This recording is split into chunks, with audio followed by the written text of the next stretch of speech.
A very good morning, good afternoon, good evening to our esteemed chair, moderators, speakers, and other dignitaries. I welcome you all for the thematic session for power system flexibility. With starting, I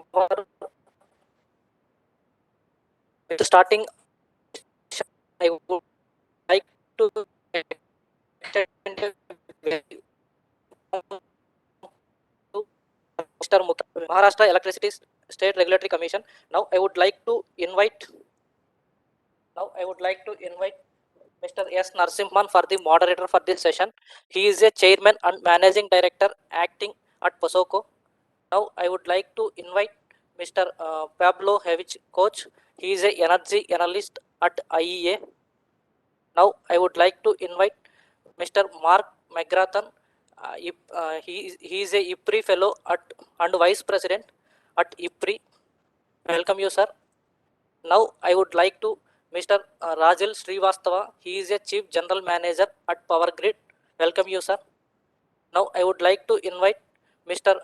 YVS Barlier. He is a head smart grid division NEDs. Welcome you, sir. Now I would like to invite Mr. Luke Veniarchi. He is a director EDF International Networks India. Welcome you, sir. Now I would like to invite Mr. Saji. Yes, he is a senior vice president HVDC at Hitachi Energy India Limited. Welcome you, sir. Now I would like to invite Klaas Kansala. He is a principal scientist VTT Finland. Welcome you, sir. Now I would like to invite Mr. Dijadas Basak. He is a chief commercial SIG and customer experience at TPDDL. Welcome you, sir.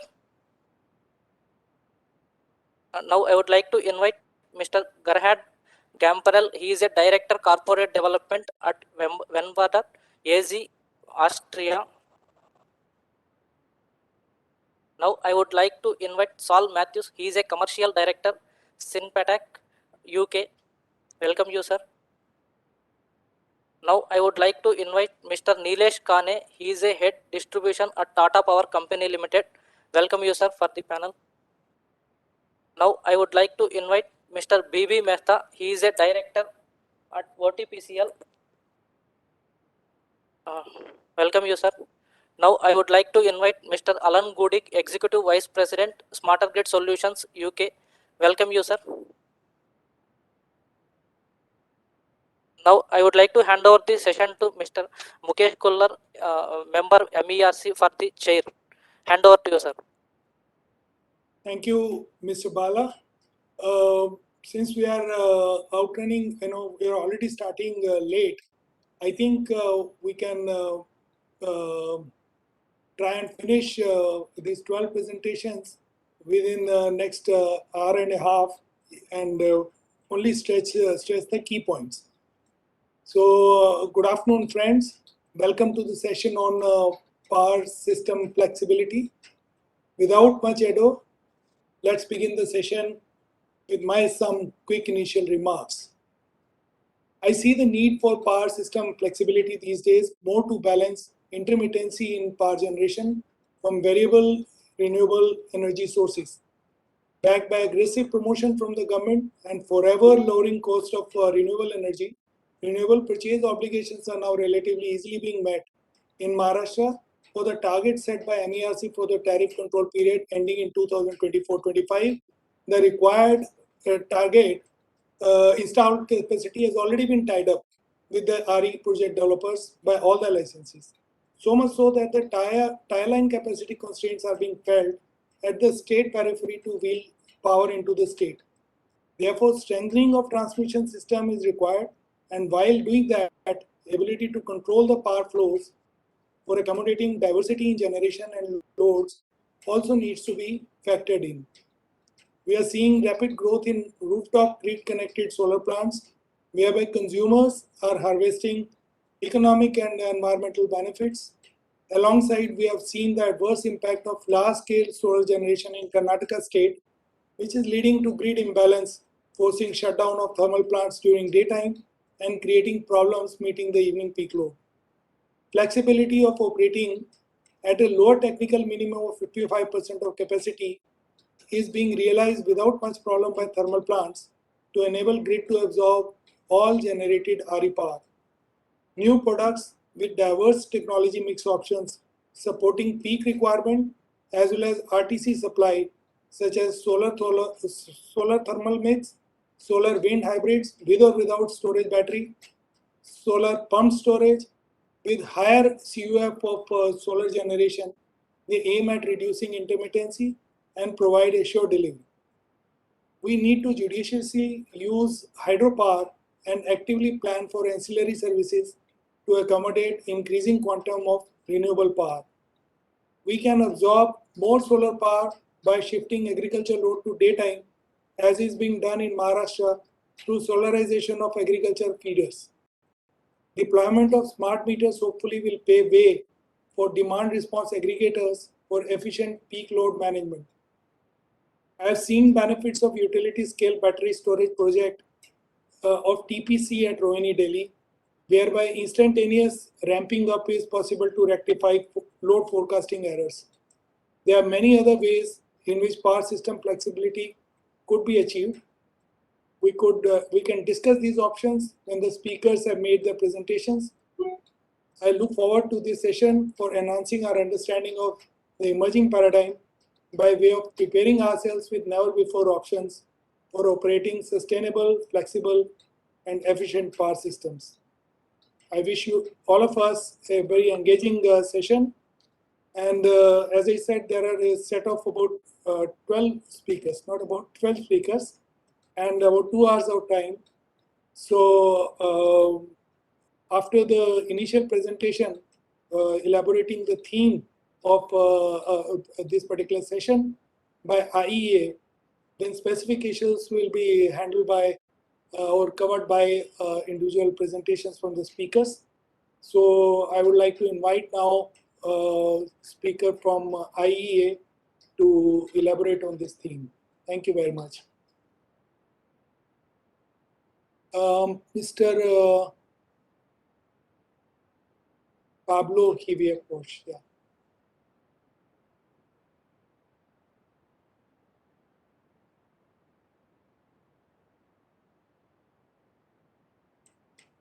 Good afternoon. Good morning from Paris. Thank you much for the invitation and the chance to set the theme at this presentation. My name is Pablo Hivier-Posch, and I work at the Renewables Integration and Secure Electricity Unit at the International Energy Agency. And what I'm going to do here is to briefly present some of the aspects of flexibility that we've explored during our cooperation work with India. And this is based on an analysis that we did after a series of workshops together with the state of Maharashtra, with Karnataka and Gujarat. So I hope that this can put into context the aspects of flexibility that are relevant for India. Yes. The first thing is that we can see that India is on a path of development of its energy system where renewables are going to become dominant, and particularly variable renewables such as solar and wind. We can see on our analysis that both scenarios that we looked at, either the stated policy scenarios, which represents current elements of the Indian energy policy, or the sustainable development scenario, which is a pathway compatible with the Paris Agreement, both show a significant increase in variable renewables from today all the way to 2040. And that means that when we look at India, not only as a country, but we focus on some specific states, we will see that this rapid energy transition has already today placed certain parts of the country, such as, for example, Karnataka or Rajasthan, at the forefront of renewables integration. What we do here is we look at how does these different states in India compare in terms of the share of variable renewable energy that they have with other countries or regions that are at the forefront as well of the renewable integration. And we can see that some states like Karnataka, for instance, they have experienced more solar and wind generation in 2019 than Germany, the United Kingdom, or Texas. And this means that these states today are already facing the aspects of this integration that are needed when you're at the forefront, and the expected rapid development will only make it even more important. When we look at the states in India where they have the most variable renewable energy generation. From a daily perspective, we can see that even when in some cases, for example, the annual share of solar energy or annual wind energy can be below 40%, at some points during a day of the year, this share goes up to almost 70% or even over 70%, for example, in the case of Tamil Nadu. And that means that we have to be always aware that despite having averages over the year that do not sound super high or that do not indicate that there's a high variability in the system, from a daily perspective, we can see that the operation will require accommodating extremely high shares of variable renewable energy. And that is something that I said, and I want to really highlight, is going to keep increasing as variable renewable energy plays an increasingly central role in the development of the Indian energy system. So this explains a bit where we are in terms of the need for flexibility and where we're heading. But what is it that we should look at when we look at flexibility? And here, I think that it is important to start by saying that different states have different options to increase the flexibility of their power systems, and that specific flexibility measures should be tailored to the particular conditions of each state. I think that very often we think of flexibility and we start thinking immediately about technological solutions, which are of course very important, state-of-the-art VRE installations or dispatchable generation overhauls or electricity storage. But if we want to implement flexibility correctly, we need to think not only about the what, not only about the hardware and infrastructure, but we still need to look upwards, look at which policies do we need, which regulatory and market frameworks do we need that will enable us and the operators to utilize all of these flexibility assets correctly. And that means that even the most advanced technologies will not provide all of the potential flexibility to the system that they could if they're not part of a system that has a regulatory, market, and policy framework that allows them to do so. And how do we get there? We have to look at the institutional level. The institutional level, the definition of roles, the definition of responsibilities, is what is ultimately going to enable the development of the policy, regulatory, and market frameworks that are adequate for each state to utilize its flexibility options in their most effective system. And I really like what you said, Mr. Kula, in terms of the possibilities and the needs of flexibility, because flexibility is not just about integrating renewable energy for the sake of integrating renewable energy. What we see in our analysis, based on the modeling that we do, is that power system flexibility reduces curtailment, of course, and lower curtailment means reduced system operating costs and lower CO2 emissions in India, particularly when you have a lower amount of curtailment and you better utilize the generation from your renewable assets. That means that you're displacing thermal generation, and therefore you don't need to spend money on fuel costs. This comes, of course, with the increased benefit of lowering CO2 emissions. We did 2 model runs to look both at India in 2030. One of it is the entirety of the country, which is on the top. And then we have a specific model that we developed for Gujarat, where we looked at Gujarat in 2030. And what we can see is that we can reach about 9% reduction of operating costs by implementing adequate flexibility options. And this comes, of course, hand in hand with significantly lowering curtailment by over 5% in the case of Gujarat and around 9% nationally. Now, when we look at the local system strength, what we analyze is the inertia of the system. This discussion on how does the increase of variable renewable energy affect the security of the system's strength. And what we have seen is that POSOCO has informed that between 2014 and 2018, at certain moments when renewable output has been very high, there have been certain drops in system level inertia. Going forward, we don't expect that this decline is going to be of any worry for India as a country, but it is important to keep in mind for the future that in some cases, at the local level, there may be periods where inertia can be a bit lower than expected. And that means that particular care needs to be taken in order to ensure that we have adequate local inertia and system strength by the utilization of, for example, grid forming devices, etc. So I was asked to speak 8 minutes, so I'm going to wrap it here very quickly. When we look at electricity security, which goes hand in hand with flexibility, what we will see is that the providers of these services and energy is going to change. Today, of course, thermal generation plays a significant role in providing stability, in providing ramping flexibility, in ensuring adequacy of the system, as well as the generation of energy.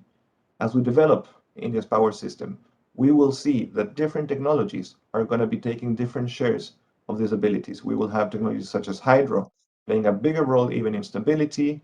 We're going to have storage options that are going to also play a role there, and demand response will become an even bigger share of the possibilities for peak capacity adequacy and covering aspects of ramping flexibility. So what I think is very interesting is to look for the different solutions that the following speakers are going to present and think which states or which areas of India are going to benefit from these possible solutions, and how we can develop a system of incentives, regulatory policy and market frameworks that will allow us to take these solutions and implement it to the fullest extent. I want to thank you very much for the opportunity of being here and to present the work that we've done together with our Indian partners. And if you're interested in seeing a bit more into detail the analysis that we've done, as well as finding the figures and data, there is a report that is freely available to be downloaded from our webpage, which is Renewables Integration in India. You can also just Google it, and I'm sure it will be the first result. So thank you very much, and I'm looking forward to the other presentations. Yeah, thank you, Mr. Pablo Javier Koch, for the excellent thematic presentation. And I would also like to thank the chairman, Mr. Mukesh Kullad, for his setting the context. And so we have a galaxy of speakers here, 11 of them coming across the different spectrum. And it would be good to hear their views one by one. We'll start with Mr. Mark McGrahanan from the EPRI. He's a fellow with EPRI, and it would be good to have his insight into this topic. Over to you, Mr. Mark McGrahan. If you have a presentation, you could just share it from your screen. Right. Okay, I'll do that. Thank you very much for the introduction, and I think both Mukesh and Pablo set the stage very nicely for this panel session, which should be some very interesting discussions.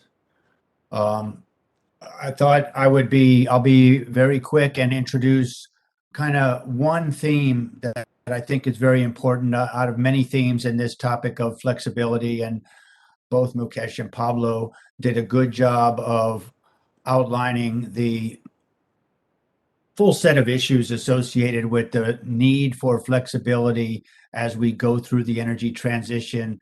Basically, two major themes as we work on decarbonizing the energy system. One is renewable integration and the other is electrification.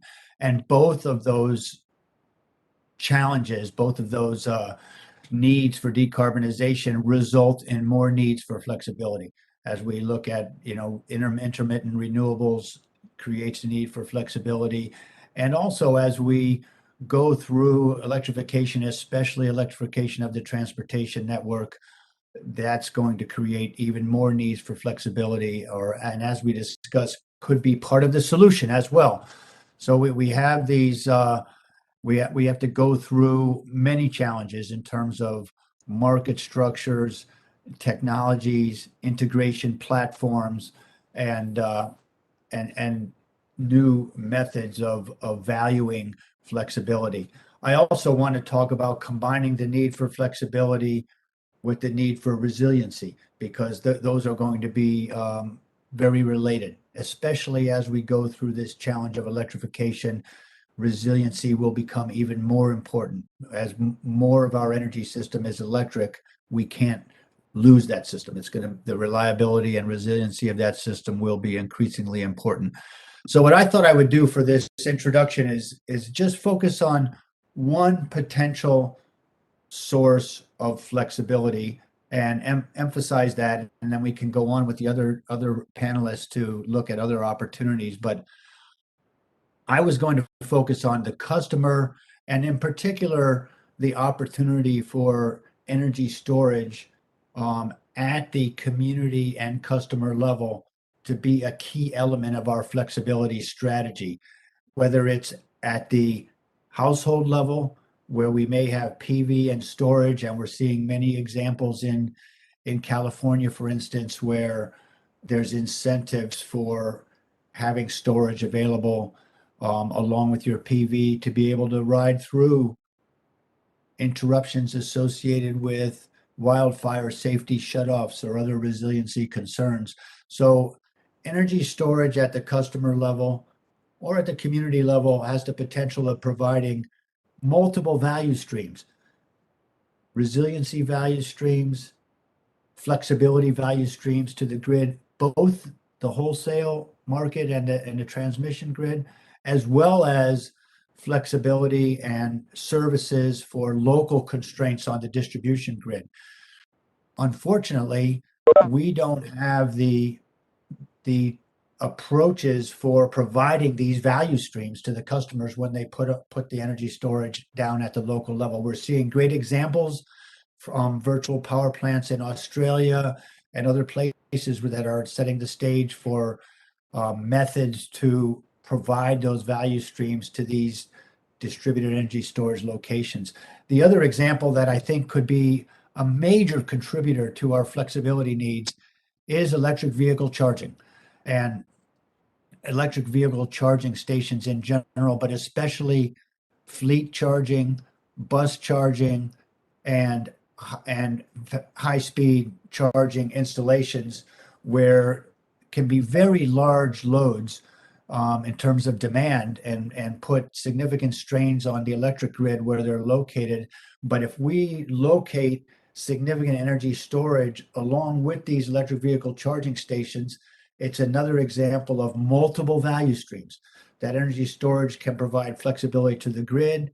It can be part of a resiliency solution for a local area, a microgrid, and it can provide demand management for that electric vehicle charging station and reduce investment requirements for the grid to provide the electricity for that charging station. So tremendous opportunity. It could be a standard design for the way we put in these electric vehicle charging stations is to include energy storage.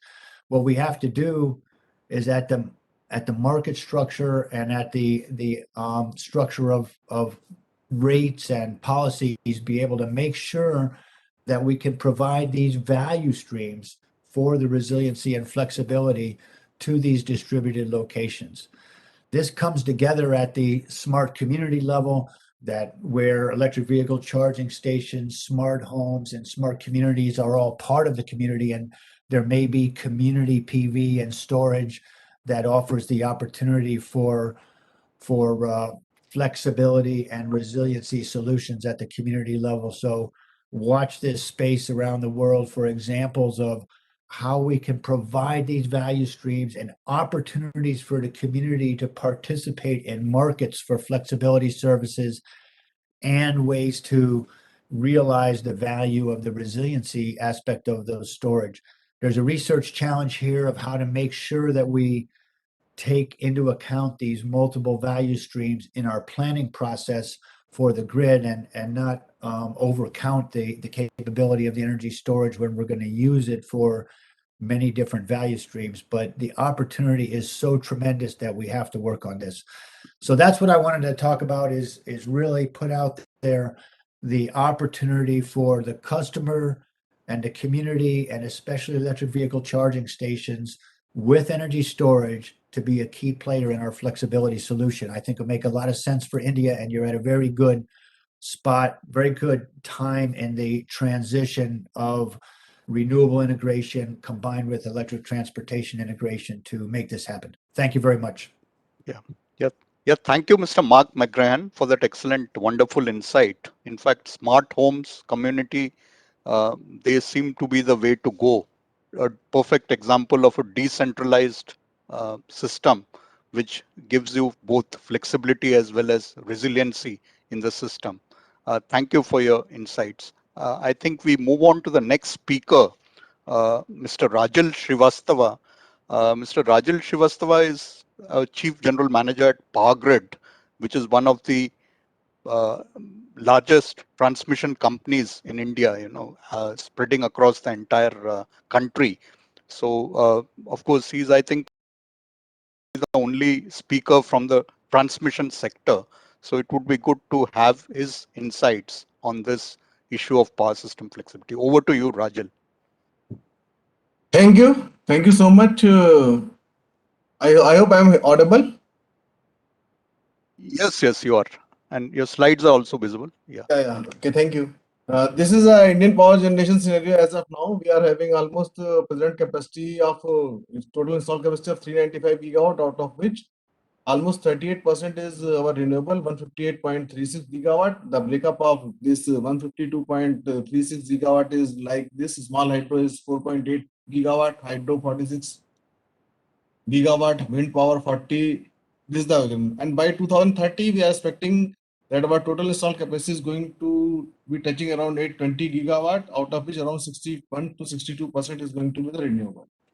Now, what is the flexibility? I'm just going, all are very learned people here, but I prepared my presentation little bit insight to the flexibility also. The flexibility is defined as basically the ability of a power system to respond electricity demand and generation. Flexible generation is characterized by rapidly ramp up and ramp down. And the generation speedy start up and shutdowns and operate efficiently at lower generation level. That is the requirement of flexibility. Why flexibility is required? Flexibility is required basically to basically overcome the difficulty in balancing demand and supply, to basically reduce the renewable curtailments, area balance violations, and electricity market price volatility and negative prices, to overcome these type of challenges. Then in planning and operation, basically flexibility plays an important role in form of reduced system inertia changes, dynamic response of the grid. So this is a challenge for a system operator. When inertia changes, this renewable generation does not provide much of the inertia. So there may be certain issues which has to be taken care by providing artificial inertia and other things. Then requirement of increased flexibility in terms of ramp up rate, ramp down rate, and turn down level of conventional generations. Then balancing reserves requirement, coal-based thermal power station provide only around 20-30% flexibility in India. For other part of flexibility, we need to have other sources which may cater this requirement. Then increased requirement of reactive power control devices for winter control. As in India, we know we are having very large renewable plants located in certain pockets. Any fault in that particular area may basically cause a voltage collapse in that system. To overcome those type of things, we need to have systems like SVC STATCOM in that area to maintain this thing. Then system protection setting challenges. This is another problem. Price volatility and negative power prices is another thing. Now, I would like to say something around this flexibility reserve for different time scales. Flexibility for power. What is the requirement? Short-term equilibrium between power supply and power demand is a requirement, which has to be maintained in a very short period of time. And basically, what is the rationale behind this? Is increased amount of intermittent weather-dependent power supply in the generation mix, which is coming from the renewable. To overcome this thing, we need to have fraction of second to up to hour to ramp up the generation and other things. Then flexibility for energy. Medium to long-term equilibrium between energy supply and energy demand is a requirement. A system-wide requirement for demand scenario over the time. What is the rationale behind this? Basically, to decrease amount of fuel shortage fuel storage based energy supply in the generation mix. And this is required from some hours to some years is required. Like we are doing in lay transmission system, where energy may be transmitted over a renewable generation is for a limited period of time, but energy has to be transmitted. So we are storing the energy in form of battery storage and other things, maintaining that things. The flexibility for transfer capacity.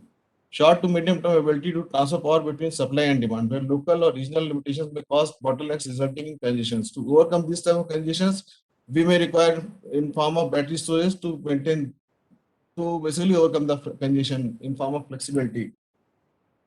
Then increase utilization level with increased peak demands and increased peak supply. Flexibility for voltage, short-term ability to keep the bus voltage within predefined by the local and regional requirement. Main rationale, increased amount of distributed power generation in the distribution system, resulting in bi-directional power flows and increased variance of power operating scenario. To respond response time for this type of scenarios are basically seconds to some tenths of the minutes. Then for Indian perspective, what I would like to say is we have done a pilot project of BM, this battery energy storage system, grid connected 250 kilowatt advanced lead acid and 250 kilowatt lithium ion based battery energy storage Puducherry by Power.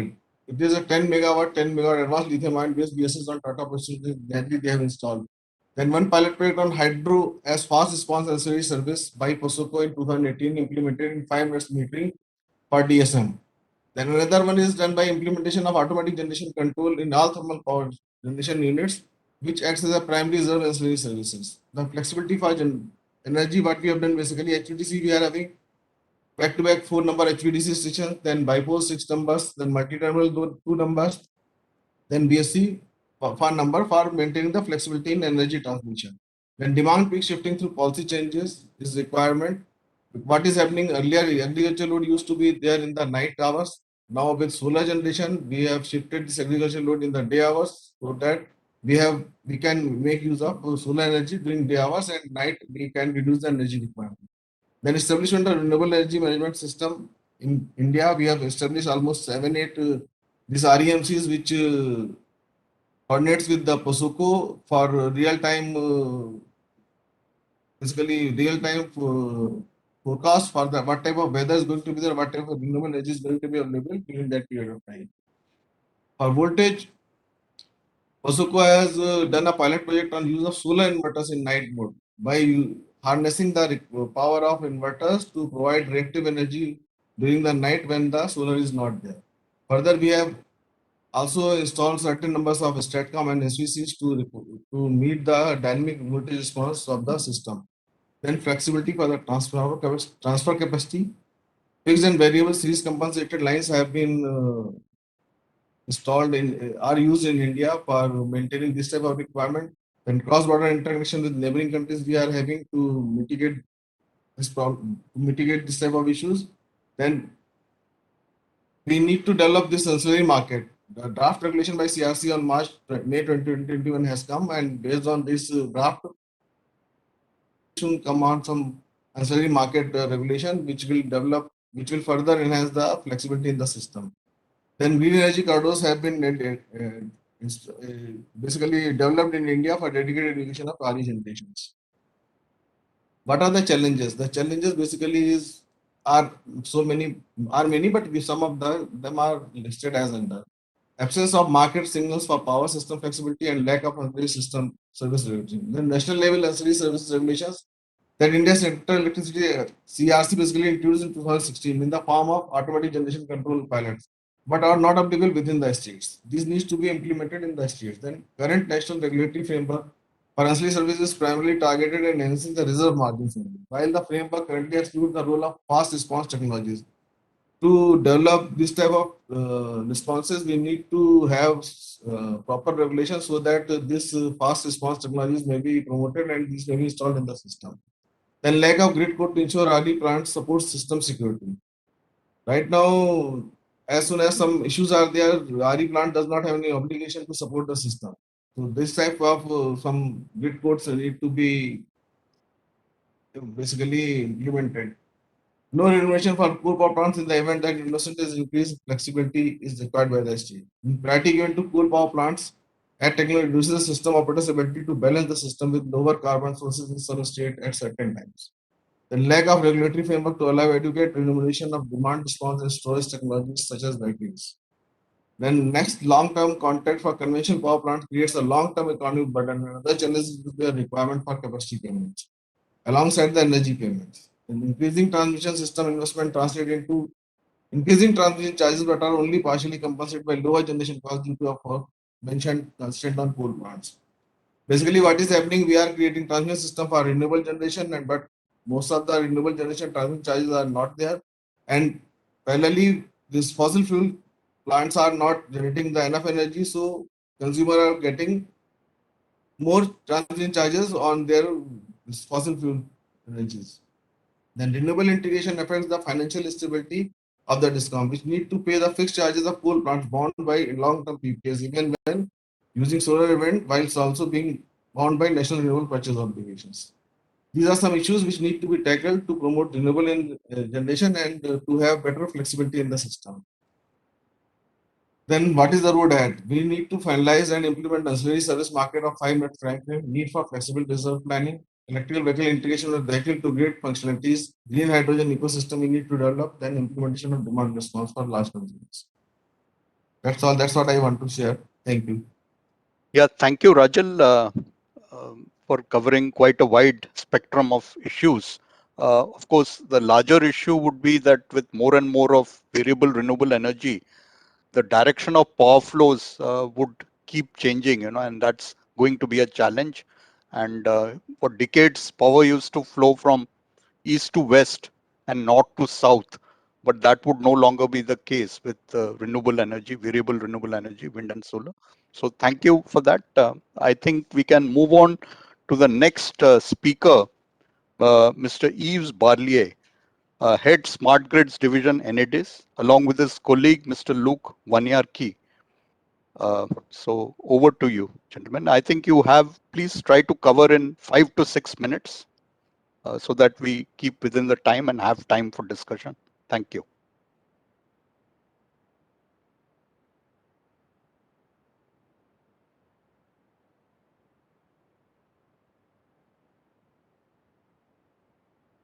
You hear me? Yes, we're able to hear you and you're able to see your screen also. Thank you. Please Okay, thank you very much. First, I would like to thank you, the organizer, for inviting us to this session about power system flexibility. And as the previous speakers pointed out, flexibility is a key issue for energy transition. And as a distribution operator, I will show you some examples of what we are doing now to meet this challenge. First, just a small problem, technical problem to go to the next slide. Yes, it works. A few words about my company, ENEDIS, where I'm in charge of smart grid, which include flexibility. ENEDIS is a subsidiary of EDF, Électricité de France, for distribution grid operation. We have 37 million of customers and we operate 1.4 million kilometers of distribution line. As I've said, and as you can see on these figures, energy transition is becoming a reality in France, and we are only at the beginning of the stories. For example, we have got already 34 gigawatts of renewable energy connected to our grid, and this power is expected to triple in the next decade to reach around 100 gigawatts. And to meet this challenge, we expect 6 gigawatts of flexibility on our grid.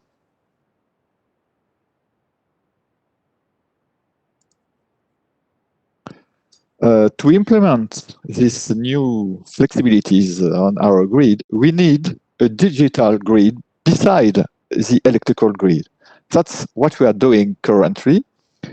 We have implemented digital primary substation, remote control switches on the medium voltage grid, IoT on the medium voltage grid, remote control generators devices, smart secondary substation, and smart meters.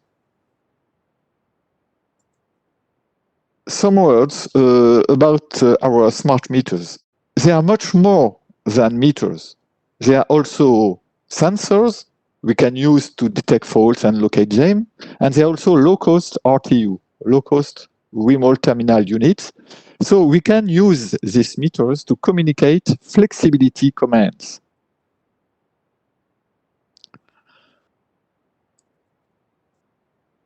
And we are very proud to have been ranked first in the Singapore Smart Grid Index last November. Criteria are about different kinds, and of course, flexibility is a key point for success in smart grid. So we will be very honored to develop new projects with Indian partners to build together energy transition. And my colleagues of EDF India, Luc, will show you some example of such a cooperation. Luc? Yes, so I am audible? Yes. Yes, so thank you for your invitation. So I am Luc Vaniarachi, Director of EDF International Network, and to share and implement these cutting-edge skills of NEDIS and EDF around the world. The EDF group relies on a subsidiary called EDF International Network, which is present throughout the world. And EDF International Networks offers solutions to meet the challenge of energy transition and digitalization all over the world, and especially in India. So today, as a concrete example of the theme today, I will give you, next slide, please, Yves. I will give you in this presentation a very brief overview of the largest smart meters project we have in India, the EESL 3 project, and how it contributes to flexibility and energy transition. So very quickly, it is a project with a goal to deploy 5 million smart meters with a supply integration and the smart meters solution. So this project is currently ongoing in BR with more.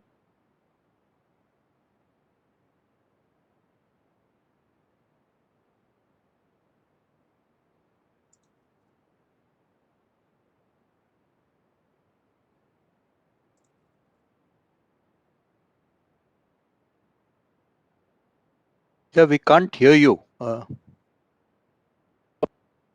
Response in real time in both direction, generation and consumption, and flexibility with the ability to rely on these meters to manage the balance demand supply. Next slide, please. So you have here the architecture of the system. So I won't go into much detail because it has already been presented in a previous forum. Just to tell you that it empowers the customers who can manage their use on a mobile smart application and potentially participate in demand response program. It also contributes to the renewable integration with a net metering functionality, so the ability to count in both directions. And the system is able to collect a huge amount of real-time data and events, over 60 million, with the panel of 5 lakh meters that we have, and therefore have real-time visibility on the electrical systems with some dashboard and analytics. And last point, which is very important, it is that we can have some feature of load curtailment that allow to limit in real time the sanction load of some customer. So for example, if you have a problem in some particular zone, you are able to maintain the balance between supply and demand. And this is a very interesting solution to avoid power outage. So here you have some key figure with, for example, the number of events of 60 million for 5 lakh meters. And just to say that this smart meter program is therefore strategic in India. It is the first building block of the energy transition because we are able to get a real-time vision of the electrical system, to integrate the renewables and adapt it to their intermittence, and to act directly on the electrical system by maintaining the balance between supply and demand. Thank you very much. Over to you, Yves. It's okay. Yeah. Thank you. Yeah. Yeah, thank you, Mr. Yves Barlier and Mr. Luc Vaniarachi for showcasing the excellent work done by NEDIS in France and as well as in other parts of the world. Of course, in India, we are still battling with this major challenge because unlike Europe, where carriage and content separation had taken place long back, in India, this carriage content separation is yet to be there. No, in fact, of course, we do have open access to the distribution network. So we have to decide what framework we have for the distribution system operator, and so that all these changes can be implemented. Thank you so much. I think we can now move to the next speaker, Mr. Saji S., Senior Vice President, HVDC, Hitachi Energy India Limited. So over to you, Saji. You have 5 to 6 minutes in which to make your intervention. Thank you.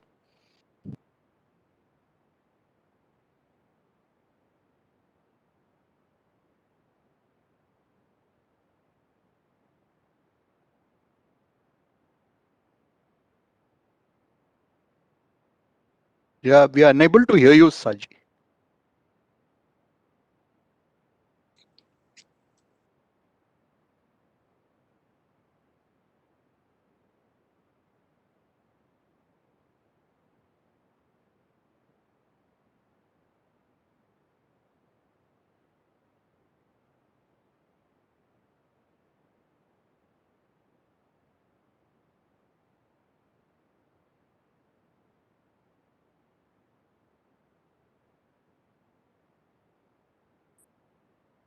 Could someone from the organizer unmute our speaker? Thank you very much.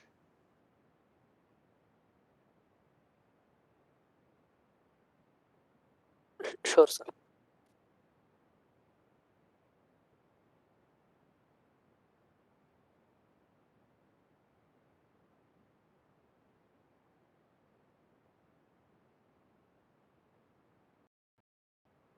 Saji, you can make it full screen.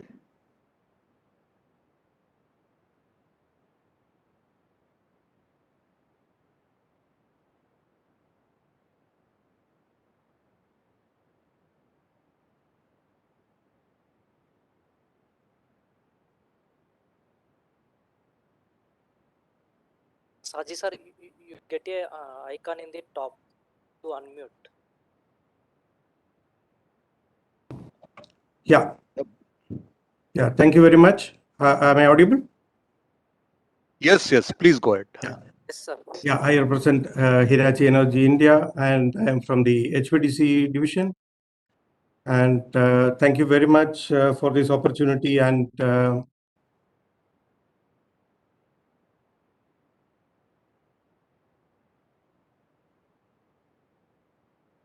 Yes, Saji, you have again gone mute. Please unmute yourself. yeah.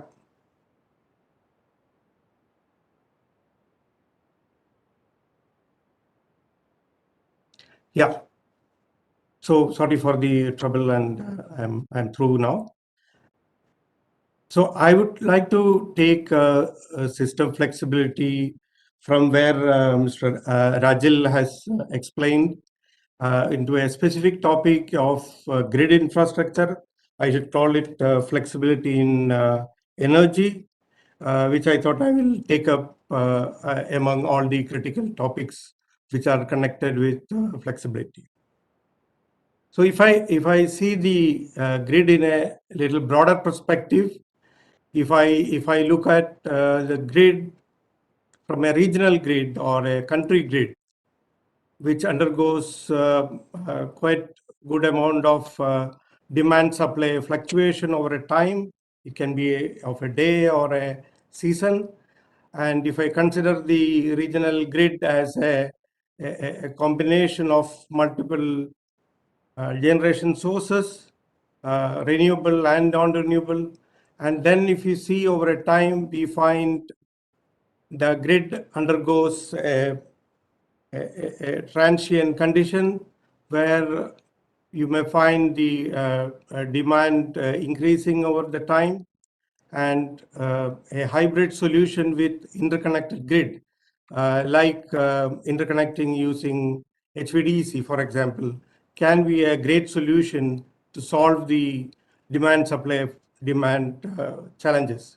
For example, if at a part of time when the demand is very high and the connected grid is having excess of generation, we can actually transfer power in a very smooth way and match the supply demand requirement.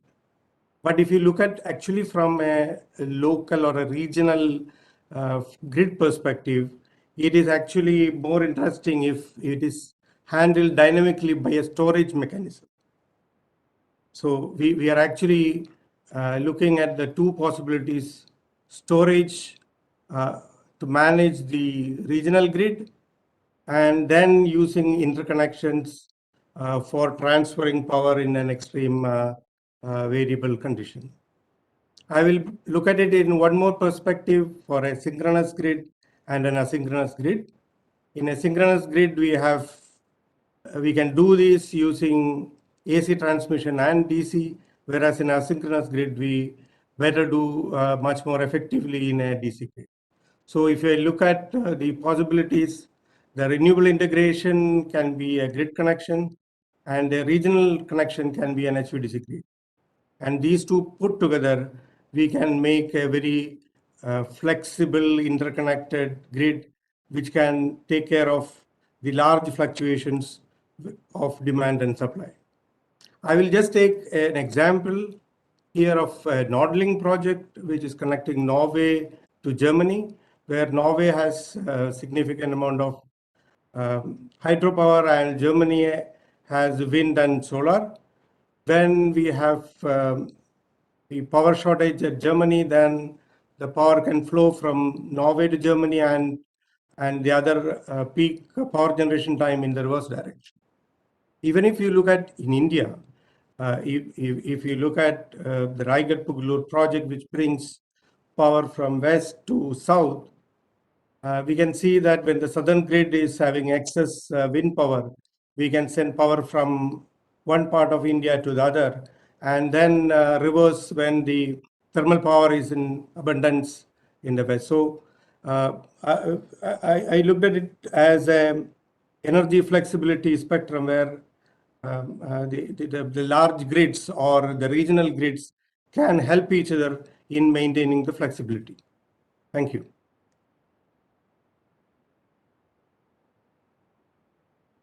Yeah, thank you, Mr. Saji, for that insight as far as how transmission can help. In fact, if you all recollect, India had already, interconnected all the regional grids in a very strong fashion. Much before even we were hearing about 175 gigawatt. So the situation today is that with so much of renewable energy, wind and solar getting added, we may not be required to build much of inter-regional transmission. Already you have such a robust system that at least for the next few years, this would prove to be of great value. And all that is required is, building the immediate evacuation from the large solar and wind parks. So that's the robustness of the Indian system, the transmission planning and execution that we have had, which was there all in place much before we were even talking about power system flexibility. So I think we'll reap the benefits of this in the years to come. Thank you, Mr. Saji. I think we can move on to the next speaker, Mr. Klaus Kansala, the principal scientist, VTT Finland. Over to you, sir, Mr. Klaus Kansala. I'm trying to share my presentation. No. Okay.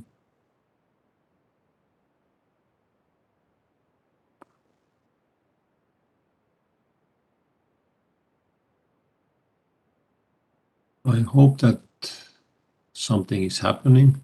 Yes, we are able to see your screen. If you could put it in the slideshow mode, that would be great. Yes, I'll do it right now. Unfortunately, I'm not going to see what I'm sharing, so I hope I'm sharing the first page of the presentation. Yes, this is the first page. Okay, thank you. So, yeah, sorry for this. I have not been using the WebEx, so I'm a novice here, so trying to do my best. So yes, I'm having a short presentation about, let's say, a marketplace which we had developed for flexibility trading.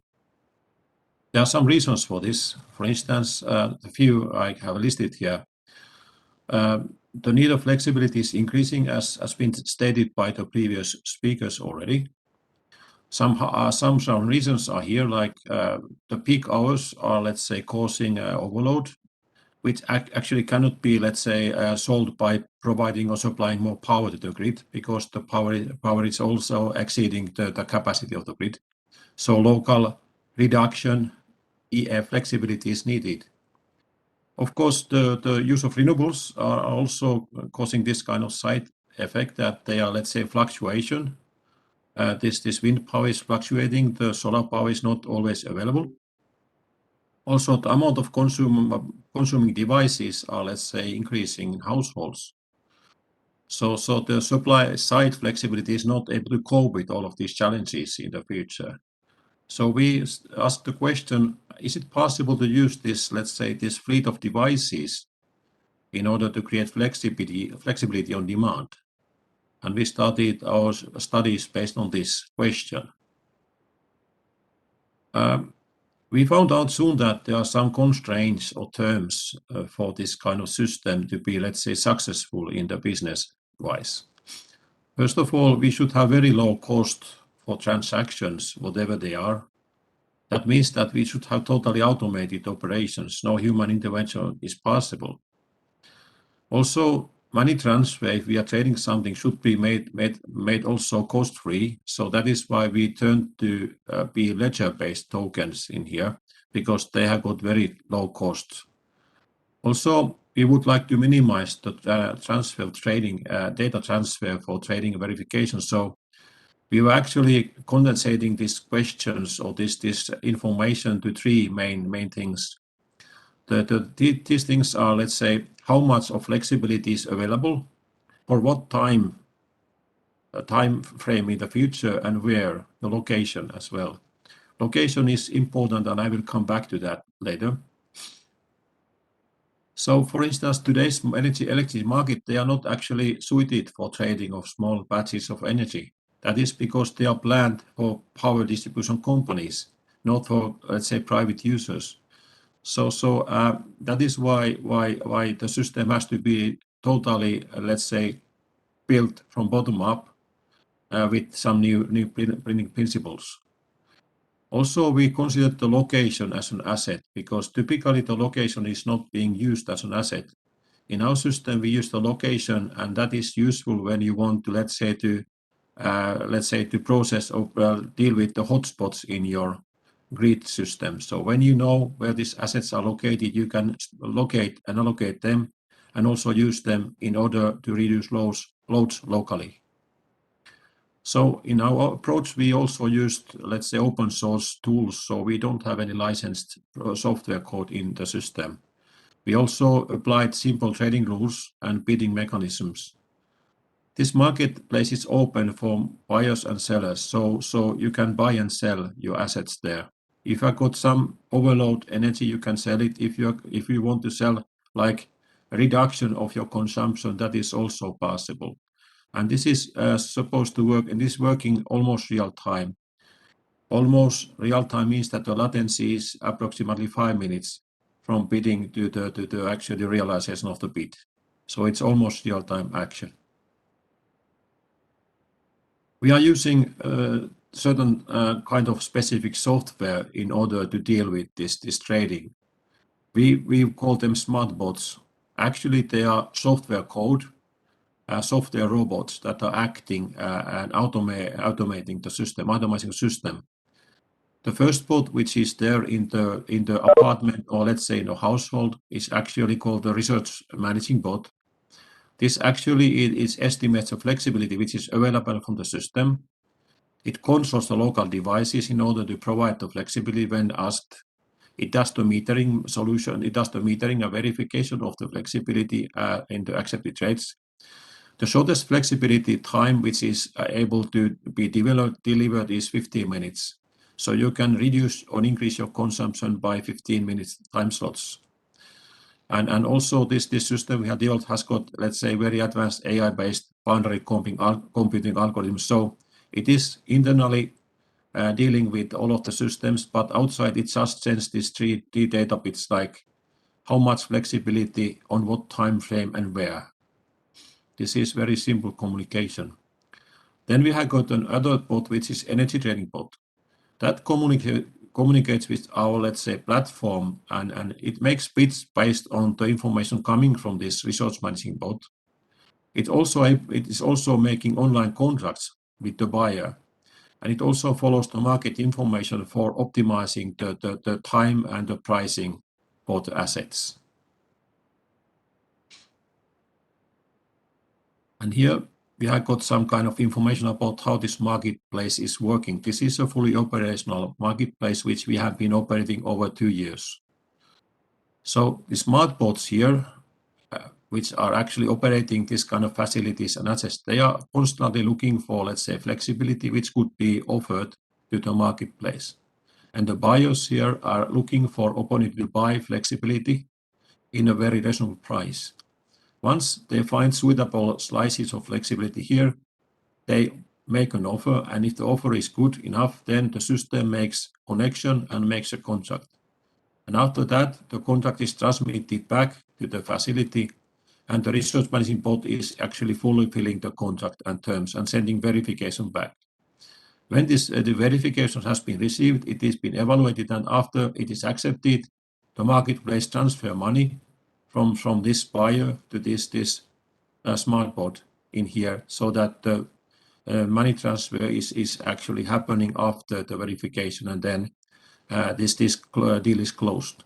So the idea is that we make hundreds of thousands of bids every day, and there will be hundreds of thousands of trades happening every day on this marketplace. So that means that the volatility is very high, and there's always flexibility available for every hour in this marketplace. With the limited time, and I don't want to go to details, but if you want to know more about this solution, you can actually go to the fleximarks.com site. You can make yourself user ID, and then you can download all of the codes, all of the information, all of the rules and everything, and you can make your own application based on that. The easiest way to get in our login page is just to use this QR code. If you are using your, let's say, portable telephone or mobile telephone, you can just simply use your camera to get this code, and then you will be taken directly to our login page. So this is the easiest way to access the application and get all of the details you want to have. Another way to get more information is just use this contact information on this page and contact directly me, or then go to this site and continue from there. So this was my presentation. Thank you. Yeah, thank you, Mr. Klaus Kanzler, for that interesting presentation. I'm sure all the audience and we would go through the links that you have given and try to understand this further. Thank you so much. I think we move on to the next speaker, Mr. Dwijdas Basak, who is the Chief Commercial Social Impact Group and Customer Experience at TPDDL, Tata Power Delhi. Over to you, Mr. Dwijdas. Yeah, good afternoon. I hope I'm audible. Yes, yes. Good afternoon, everybody. And thanks a lot for inviting me in this program, which is a very, very critical one. First of all, thanks to our Honorable Prime Minister for really taking us in a journey where there is a paradigm shift in the way the power sector in India mainly has been considered till now. It was basically, as rightly said, that it is a change or transformation that is happening from an electrical grid into a digital one. And the renewable, the stress on the renewable is also no doubt leading to stress on the entire network. So there has to be definitely a flexibility on this aspect. Various concepts are coming up, like generation till now, it was till yesterday, it was something like a centralized generation, which is now getting decentralized, and the concept of DER or distributed energy resources is also coming up. I think somebody's microphone is open on. Okay. They're like rooftop solar, and then gas turbines, then wind turbines, and then you have biomass, you have battery storage system. So these are all coming up in the network, are pumping in energy in the network. Even consumers are becoming prosumers now. Like they are becoming, they are being motivated to become producers of energy. So what we see is basically the a systematic way of generation, transmission, and distribution. Basically, distribution used to be a receiving end, and when the power used to come in a very systematic way, that is getting converted where in the distribution network itself, a lot of feeding will start. So this definitely needs sudden flexibilities in the distribution network itself. And one big step that is happening in India regarding the smart grid implementation, along with the smart metering, definitely this is the key to monitor and to measure and control the entire network. Now, various concepts are coming up, like one of them is like the virtual power generator, where P2P trading is happening, like peer-to-peer trading. Even expecting that within a few years, electric vehicle charge, like consumers having electric vehicles will start throwing energy or pumping energy into the grid in the peak hours, while they will consume or charge their batteries in the off-peak hours. By that, and there will be a tariff by which they will be gaining. So the concept of, again, a prosumer. There are concepts like where P2P concept that we are doing certain pilots. One pilot we are done with ISGF regarding power to peer-to-peer trading. Though number of customers were less, around 60 odd customers were there, but the response was quite energetic. And here, customers who are having solar generation, they being domestic customers, their tariff was much lower, and they were also generating solar, so they could afford to sell the power to the higher tariff consumers, like the subsidizing consumers, like our commercial and industrial customers. And in this way, the industrial and commercial customers are also getting benefited. So there was a virtual, in this pilot, we had organized certain sort of a virtual exchange of money, but not actual exchange of money. But it was quite praised and quite acknowledged by the customers. We have taken it to the regulator. So basically, the regulator now has a very important role to play in bringing these type of initiatives or this type of incentives and different tariffs for this type of activities. Next comes the DR. DR is also a way the carbon footprints can be reduced, and even the peak stress can be reduced. And in DR, we have done two pilots. One is on the auto DR with big customers, around 160 customers, few years back. And the response was also not bad. DR, basically, it is the non-essential loads are being controlled remotely by the licensee. So that brings some sort of a resentment and some sort of an unwillingness. But that is the reason we are now in collaboration with an US-based company called AutoGrid. We are moving into manual DR, which is basically called a behavioral DR. In behavioral DR, we stress mainly on the changing the behavior of the customer And our target is mainly on the domestic customers. So we are now going more on individuals. From individuals, we are more going into, volume. So that if we can, we have around 1.7 million domestic customers. So if we can address those customers, 1.5 around, then definitely the bulk of the consumption can be reduced. But in that, definitely we need smart meters. So that is one component that is very, very essential nowadays in order to, as the world is moving towards a different era altogether. So smart meters, we have around 2.7 lakh smart meters we have installed, and we are now trying to have these initiatives focused on the customers having mainly the smart meters. And as far as the smart meter is concerned, like this will definitely help us in having a better asset utilization, better asset health monitoring, and better outage management.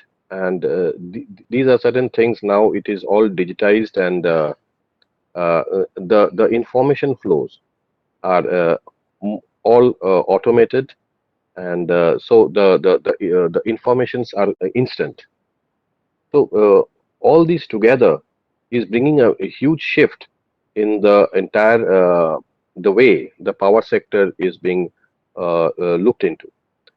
And considering the future, yes, these things are really going to come in, like DER, more and more distributed energy resources like EV based, solar based microgrids will come up, and you have more electric vehicles pumping in power into the grid.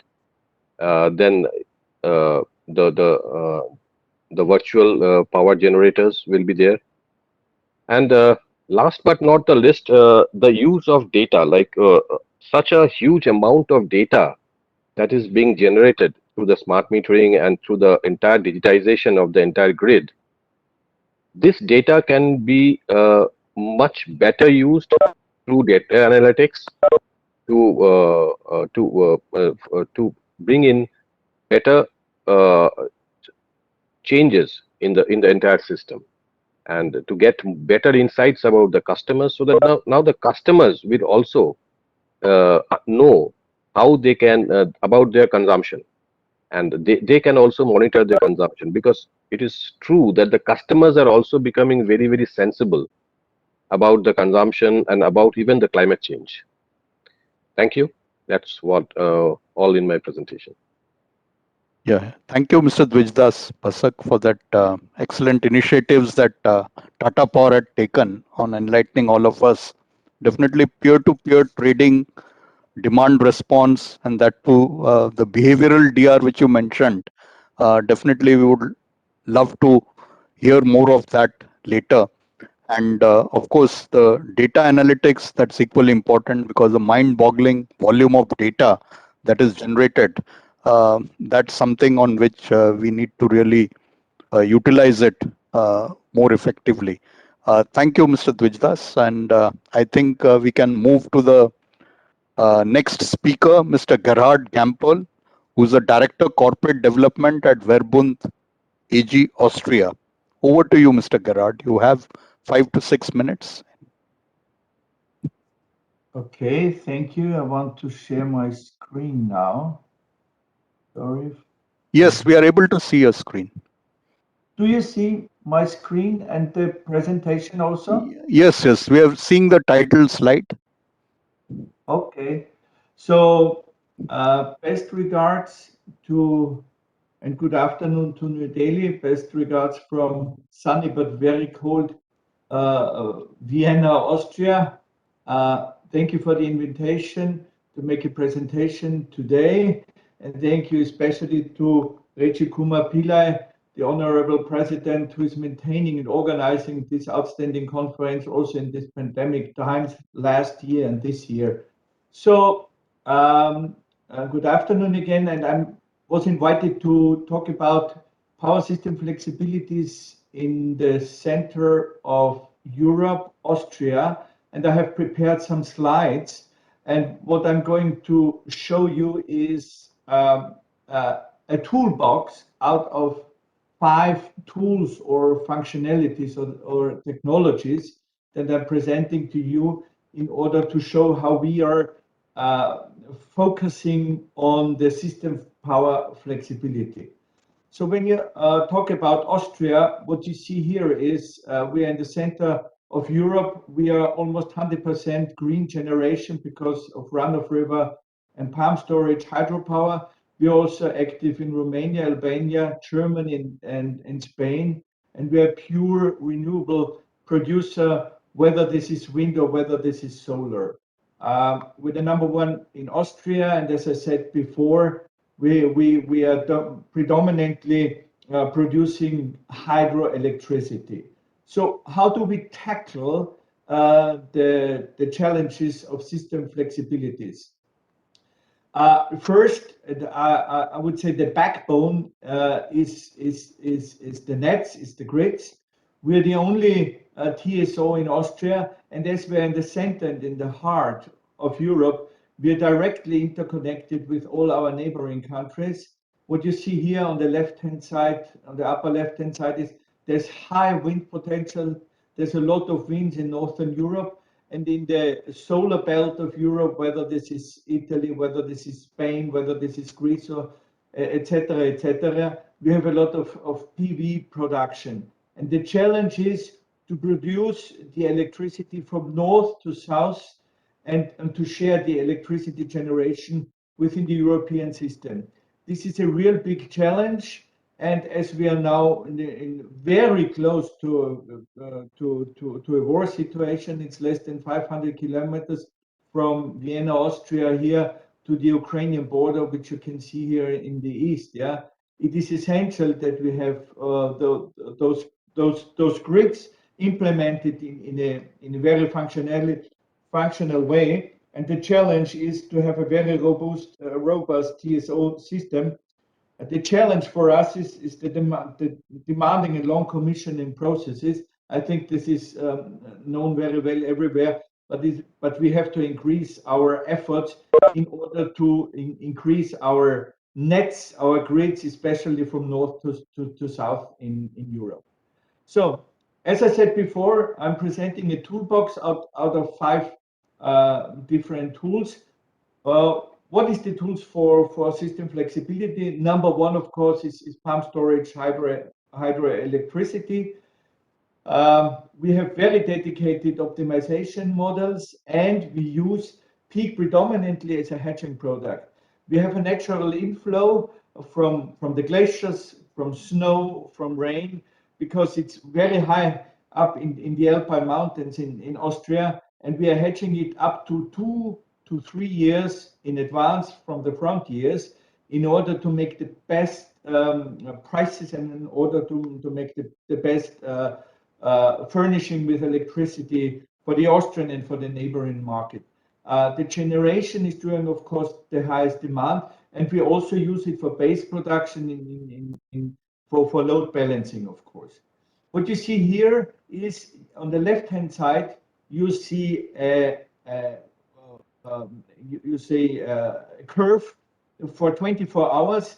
Normally, in the night times, we're pumping up in the higher basins, and during daytime, you see here, how we are turbining, how we are producing the electricity. So this is a normal day. And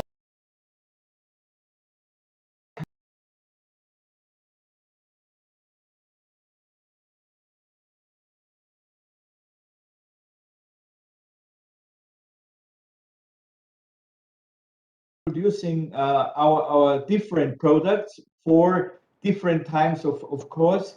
Everybody here in this audience will be aware of primary control, secondary control, tertiary control, beginning from seconds and going into quarter of hours. But as I said before, we're also producing this kind of special energy with the battery, with the hydro battery behind, up to weeks to months, and also for the frontiers, for the frontier 1, 2, and frontier 3. So this is the different products that we are producing out of this hydro power generation. The second tool is demand response. My honorable speakers before have already tackled this issue. What I can say here, we are the largest aggregator in Austria. We have the biggest industrial corporates bundled together here to have a powerful mechanism. And we have the biggest steel mills, the refineries, and pulp and paper industries in order to supply energy for the balancing market.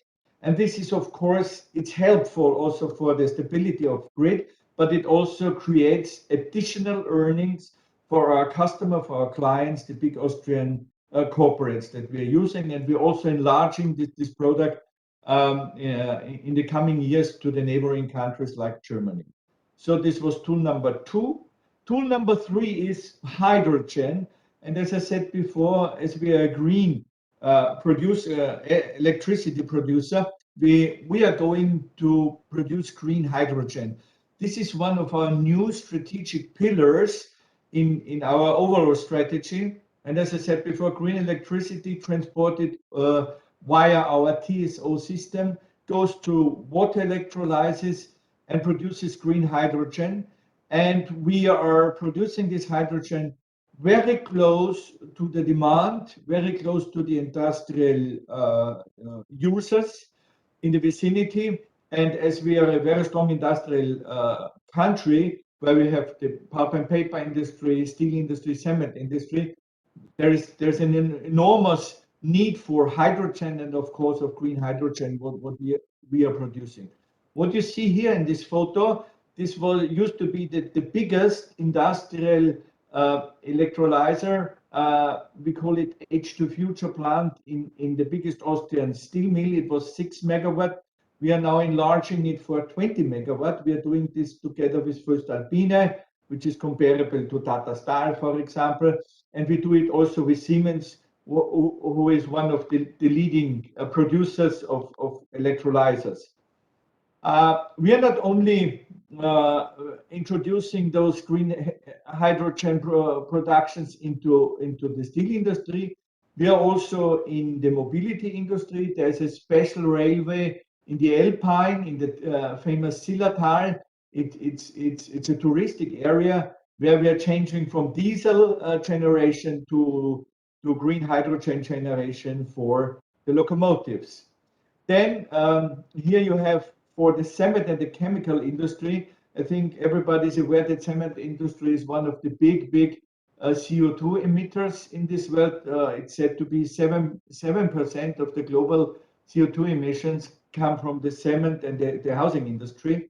So what we are doing from the cement industry, we are capturing the CO2, and together with we are green energy, we are producing chemical base materials for the chemical industry. So this is a closed loop economy that we're introducing here. And the last thing, we're also producing, as I said before, in Romania, we have big windmills. Next to the windmills, we are introducing hydroelectrolyzers. We are producing green hydrogen. And then this is going to be transported with ships and vessels on the river Danube, some 100 kilometers to the big industrial centers of Upper Austria and also to southern Bavaria. Next tool is battery storage. I think everybody is aware of that. We are introducing bigger and bigger batteries, for example, to high power charging stations in order to reduce the necessity to increase the level of megawatts from the transmission system. So next to high power charging stations on the highways, we're introducing a lot of big battery storages. The next thing is electric vehicles. I know that the next workshop is focusing especially on the electric vehicles. EV is massively subsidized by the EU and by all member countries here in Europe. in order that we go into a strong and very ambitious change in the mobility sector regarding EV and also green hydrogen. For example, almost 20% of the new cars that are commissioned in Austria when you buy it is already EVs or plug-in PHEVs. So 20% and only 80% is diesel and benzene. And up to 2034, the big automotive manufacturers in Europe said they want to only produce, starting from 2035, EVs for the domestic European market. Here especially is digitization, decentralization. Yeah, Mr. Gerard, could you quickly conclude? We are running short of time. Okay.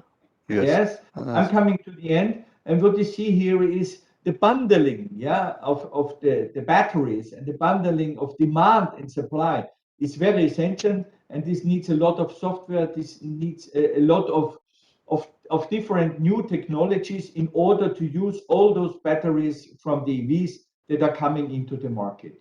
Yeah, and I'm already to my last slide, to the summary. As we are focusing now this really crisis and this war situation very close to our borders, we have to go into an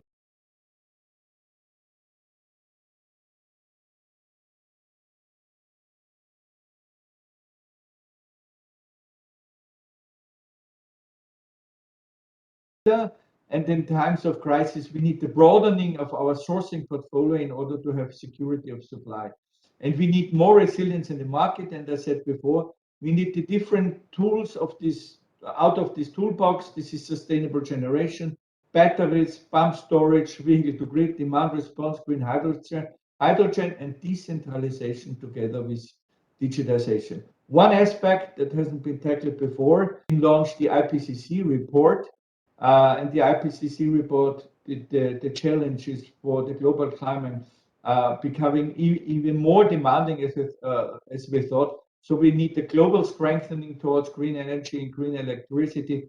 And thanks to this conference, that this is an exchange in order that we together go into these new technologies in order to tackle the climate problems of this globe. Thank you very much. I'm open for your questions in the end of this session. Thank you very much. Yeah, thank you, Mr. Gerard Gampel, for that wide spectrum of solutions that you have touched upon. Thank you so much. I think we can move to the next speaker, Mr. Saul Matthews from Synaptic UK. Over to you, Mr. Saul Matthews. Could you just give your insights within 5 minutes? Of course, I'll try and go quickly. Yes, thank you. Thank you so much. No worries. Okay, hopefully you're all seeing my presentation here. So many of you don't know about Synaptic, my company, but I've been listening to this conference today, very interested to hear about the challenges of cybersecurity and data security, but also about the integration of renewables, decentralization, decarbonization, and all of this means instability of load and frequency and voltage in the grid. It means that you would ideally want to have a lot more visibility and control in more locations around the country to see in real time what's going on. Now, our company exists because we meet the challenge of putting the visibility and control in those remote, inaccessible locations, simply because today the equipment that you need to measure fundamental things, voltage or current or sag and strain on overhead lines or overheating in cables, this equipment is big, expensive, and it requires power, and it requires telecommunications networks which are dedicated, and it requires maybe IoT devices need batteries and 4G signals. Well, we invented a technology which removes all of those costs, and we made the measurement of current, voltage, temperature, strain, vibration totally passive. Zero power, zero telecommunications, zero data, zero maintenance, zero batteries. So we're already used in offshore wind generation to monitor subsea cables, and also in transmission to look at the monitoring of assets which are typically very far away from the substation, such as power cable systems or transformers or overhead lines. And this is a world first. It's really only starting to be adopted now in Europe. And in fact, our first implementation, our first project in India with Tata Power will be installed next month. So this is very new news. Now, without explaining too much about the technology, it means you can have one clever single box centrally, normally located in the substation, which can reach out very long distances using optical fiber. We can use it as a network to reach up to 60 kilometers and measure up to 30 different parameters synchronously and permanently. So we can see all of the waveform data, all of the transients and harmonics, all the power quality and power flow factors we were just talking about, to understand what the power flows and stability of the grid is live with no delays, because the only thing connecting the sensor back to the central location is no data, it's light. We use colors of light to see what's happening in a network. This is ideal for things like the protection and control of centralized busbar protection schemes to enable digital substations to be built faster and upgraded quicker. It's used in renewable generation in offshore wind to monitor hundreds of cables and turbines simultaneously to provide earlier warning of failures. It's used in complex circuits where we have renewables joining the grid and creating multi-branch complex circuits. That's vital because you want to know if there's a fault, which branch or sector contains the fault. But mostly we're being used in the bottom right of this picture for wide area monitoring and for mixed circuit and cable monitoring. So we designed this to be good enough for transmission levels of protection and control, but actually most of our business is now about condition monitoring. So when there isn't a fault, we're looking at the detail of the load and the interaction between electrical stresses and mechanical forces to understand if you're going to have a failure, and to buy the operator more time to see what's going wrong and prevent an outage and prevent those failures. So sounds like a very complex and very universal thing, but the one thing I was asked to speak about today was cables in particular, because every operator in the world is putting more and more transmission and distribution lines underground. Either that's to avoid obstacles or to clean up the horizon and the view for everybody, but some more likely in India, it's about avoiding storms and wind and rain damage and trying to preserve the resiliency and the availability of the network. So even though undergrounding cables is expensive and difficult, it's surprising that there's a lack of online asset management data, condition monitoring data, despite this usage and this increased use. And even more surprisingly for you, you might want to know that 69% of all the failures in power cables actually happen at a location that the traditional monitoring techniques completely miss. So if people invest in distributed temperature sensing, acoustic sensing, partial discharge monitoring, or manual inspections, and none of them see early enough the critical points of failure. These are caused by electrical stresses coming from environmental factors like flooding or water ingress or corrosion, the variability of repeated cyclical loads, and fundamental strain problems. And we are able, because our sensors are passive and so small, we can get into every link box and every joint of every cable and understand what's going on simultaneously along the length of the asset. And that's critical, because if you can see these locations and you can get an earlier warning of more of these failure modes, you're going to have the time to respond. So when you look at our platform technology, we have this concept of a single box, you can see at the bottom of the screen here, which can reach a long distance, measure all of these measurands synchronously. And if we can see a fault, we can respond to that fault and tell the protection scheme to trip a breaker or to delay an auto reclose command within 2 milliseconds. So that's the protection layer that's in green on this table. But outside of that protection timescale, while this technology is deployed, we are able to see things like real-time thermal ratings, because we can directly compare things like sheath current, phase current, and temperature at the critical locations to have a very accurate thermal or rating system or ampacity system.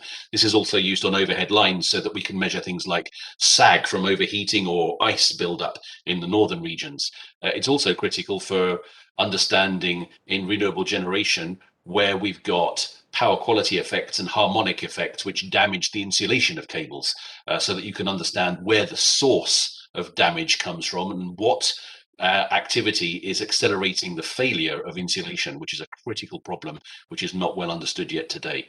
But over minutes and years, the concept here is that you can have one synchronous platform to measure all of these different parameters, bring it together centrally, take one timestamp and publish once some data, which is of course instantly delivered through standard open formats like 61850 and 61869 or C37118 phasers, so that you can visualize what's happening on the grid anywhere, understand the correlation between things like phase current and sheath current and temperature in critical locations to see if you've got losses or problems building up.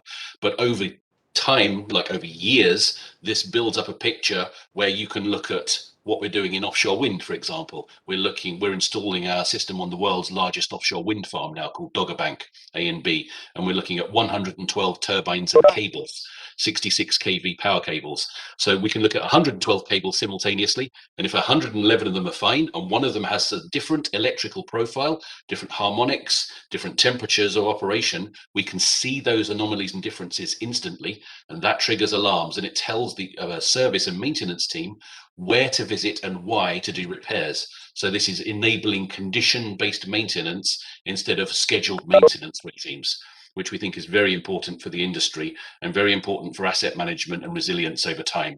So very simply, we wanted people to be aware here that we're just starting into the Indian market now, and this is about reducing the capital cost of instrumentation, reducing operational cost and risk, while improving safety, security, control, and resiliency, because we can deliver zero power, zero comms, zero data, and zero maintenance, visibility and control of assets which are very remote and removed, which gives you the ability to either avoid failures or safely optimize capacity and scheduled maintenance costs.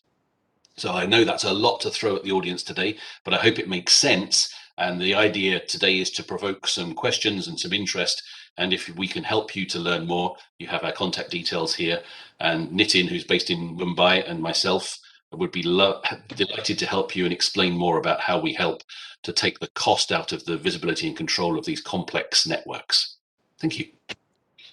Yeah, thank you, Mr. Saul Matthews, for that excellent, a different kind of presentation. And with decarbonization, underground cables are going to be the mainstay as far as offshore wind farms and cross-border connections are concerned.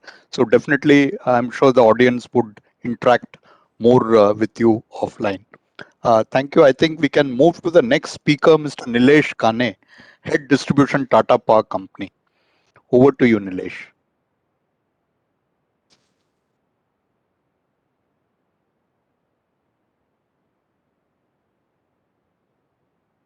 Yeah, Nilesh, are you there? Yeah. Yeah, good evening. I'm just sharing my presentation. Yeah, please.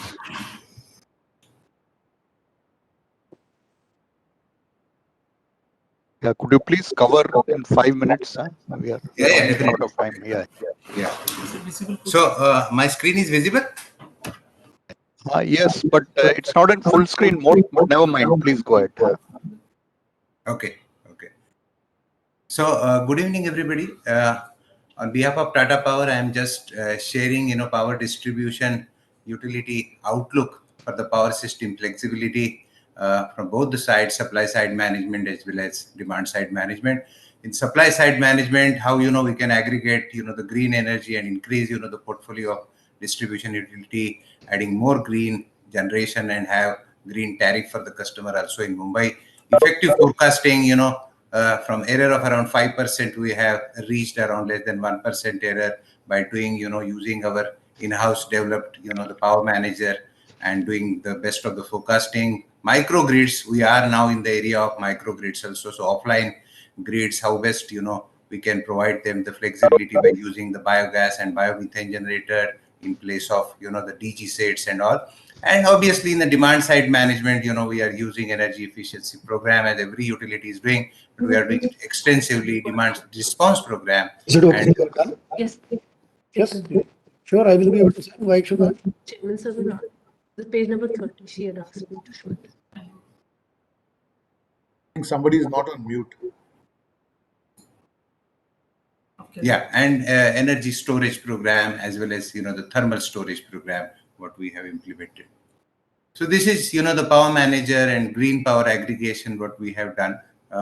We are doing accurate forecasting to avoid the schedule deviation, and we are using best of the data from the weather services, and the 43 generating plants where from we are getting the input load dispatch center.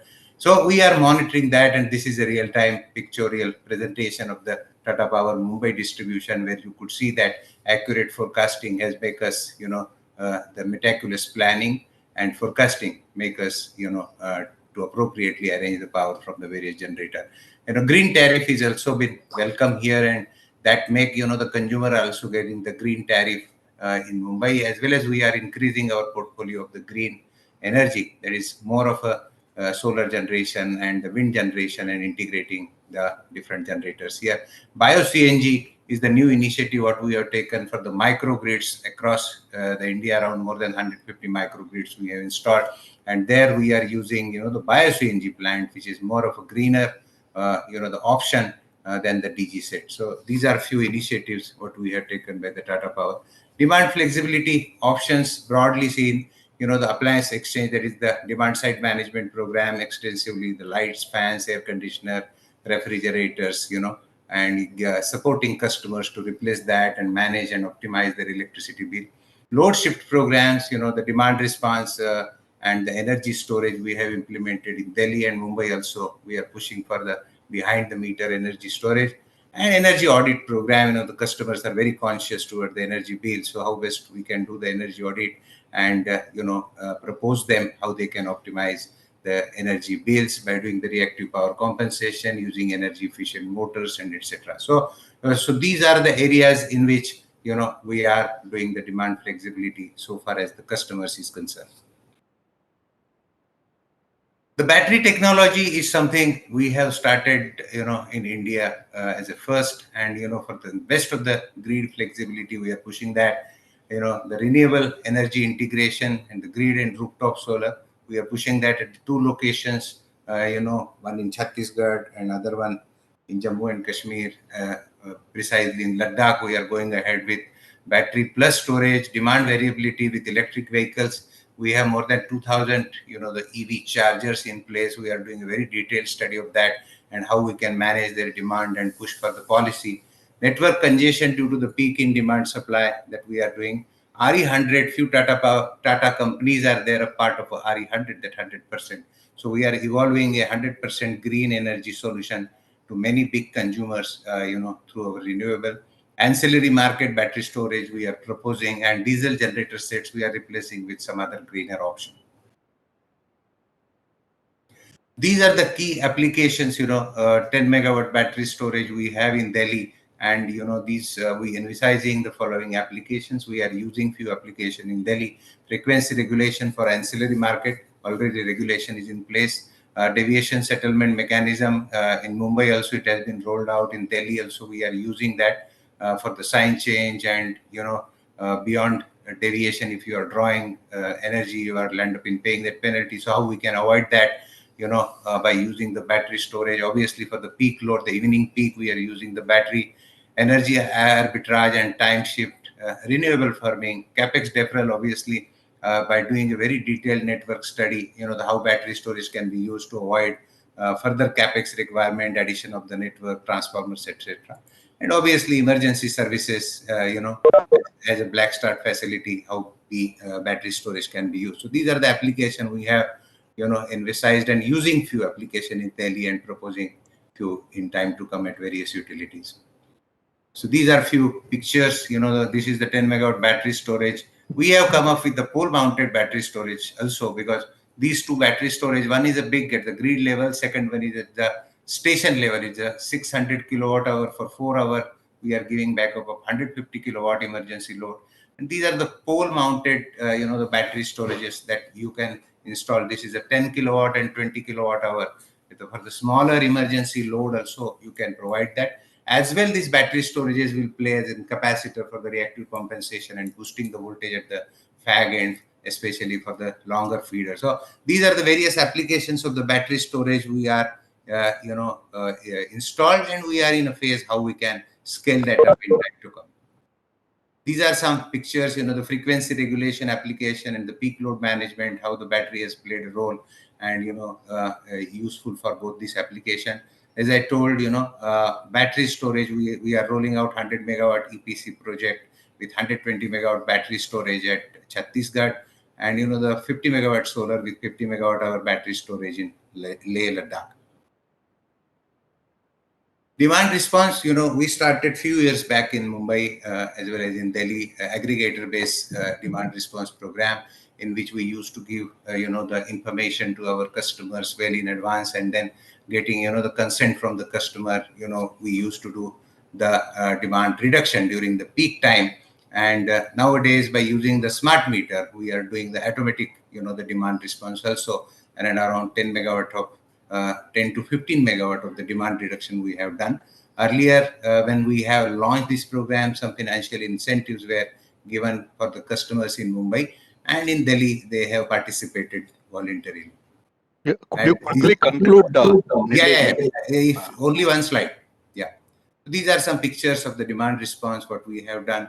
We have also tried a thermal storage program also in Mumbai, where consumers have come forward for the thermal storage, where HVAC loads are more than 60%. So these are some pictures where consumers have participated. And energy flexibility we have ensured by doing energy audit and providing them the best of the energy efficient solution. These are the DSM appliance program we have extensively done, and around 6 to 7 MU saving at the consumer end we have ensured by providing various the energy efficient equipments. So this is from my side. Thank you. Thank you, Nilesh, for that excellent bouquet of initiatives that Tata Power has taken. Now, I think we move to the next speaker, Mr. B.B. Mehta, who is the Director of State Load Dispatch Center, Odisha. So over to you, Mr. Mehta. Could you cover only the key points? I will try to cover in a short. Yes. Kind. I would request all those who are not speaking to kindly mute their microphones. Sir, is it yes. whether I... Yes, we are able to see. Okay.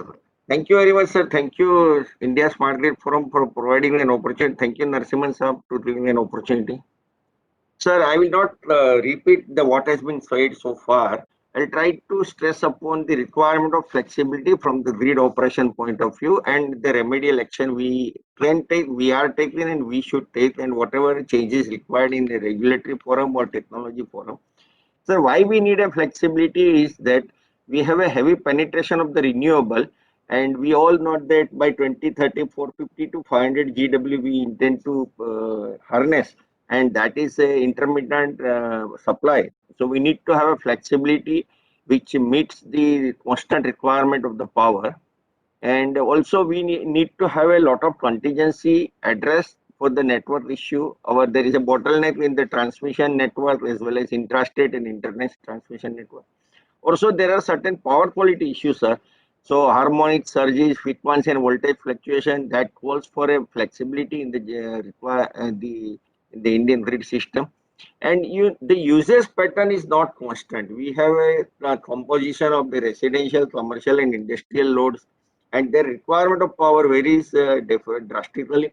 So we need to have a demand response, or we need to go for the TOD, time of the day, to make the demand flexible, and which is more in line with the availability of power when we harness only the renewable source of the power. The variability of a load or the demand is also a function of the weather. It is a calamity, and the festival depends. The country is highly festival dependent, so it also calls for a requirement of the addressing the flexibility. Apart from that, frequency outage of the conventional power plant is a day-to-day happening, and that leads to the change in the availability of the power. So we need to address it also. And we have also, there are certain limitations with the present market design. So we need to address upon, no doubt after introduction of RTM, there is some more flexibility there, but we need to do a lot about that. And we need to have a proper modeling for the forecasting, for the scheduling and the forecasting. That is also need of the time. Sir, if we go think about the solution for the power system flexibility, we need to have a flexibility of the resources. Now that can be done only with the addition of the smart grid. We have to include on the RE, DER, distributed energy resource like small generator unit, battery bank, etc. We need to assess the system flexibility. How much I need, what flexibility, what time frame, what are the blocks I need to ramp up or ramp down my requirement. And then we have to find the problems and barriers of the electricity market, which will not allow me to address through the purchase of the power or sale of the power. We need to have proper system planning and operational requirement also. We need to support the market design evolution also. Very important, sir. The spinning reserve, that is very important, which is a frequency response. Most of the states, after introduction to RTM, sir, the states operate without any on-bar hot spinning reserve. So that calls for a very challenging when there is a flexibility requirement arise. The AGC has to put into the state level GENCO also. Today we are going for ISGS, so it has to come at the last mile also at the state level also. Then short dispatch intervals we need to think about. We need to think the flexible ramping, like load following the requirement of the power. As my generation increases due to solar pattern knows to everybody. So I have to regulate the load in such a way that I have to plan and methodical that load will follow the availability of power and it will match almost and it remains in sync. We also need to think about frequency response reserve and inertia response, because the solar is less with the inertia. That also need to, it is a time to think about that also. If we have a summary of the flexible resources, there is a greater control for the VERs, grid interconnection and grid stability, flexibility, demand side flexibility. There is a smart grid initiatives, there is an energy storage system, very important. The sectorial integration and new ancillary service that we need to bring up to the state level also. The market design improvement is also one of the requirement. If we go think about the smart grid, sir, it has a smart role in the power system flexibility. Let us call back from the generation, the nuclear power plants, there is an interconnection cross-border, local generation and renewable generation.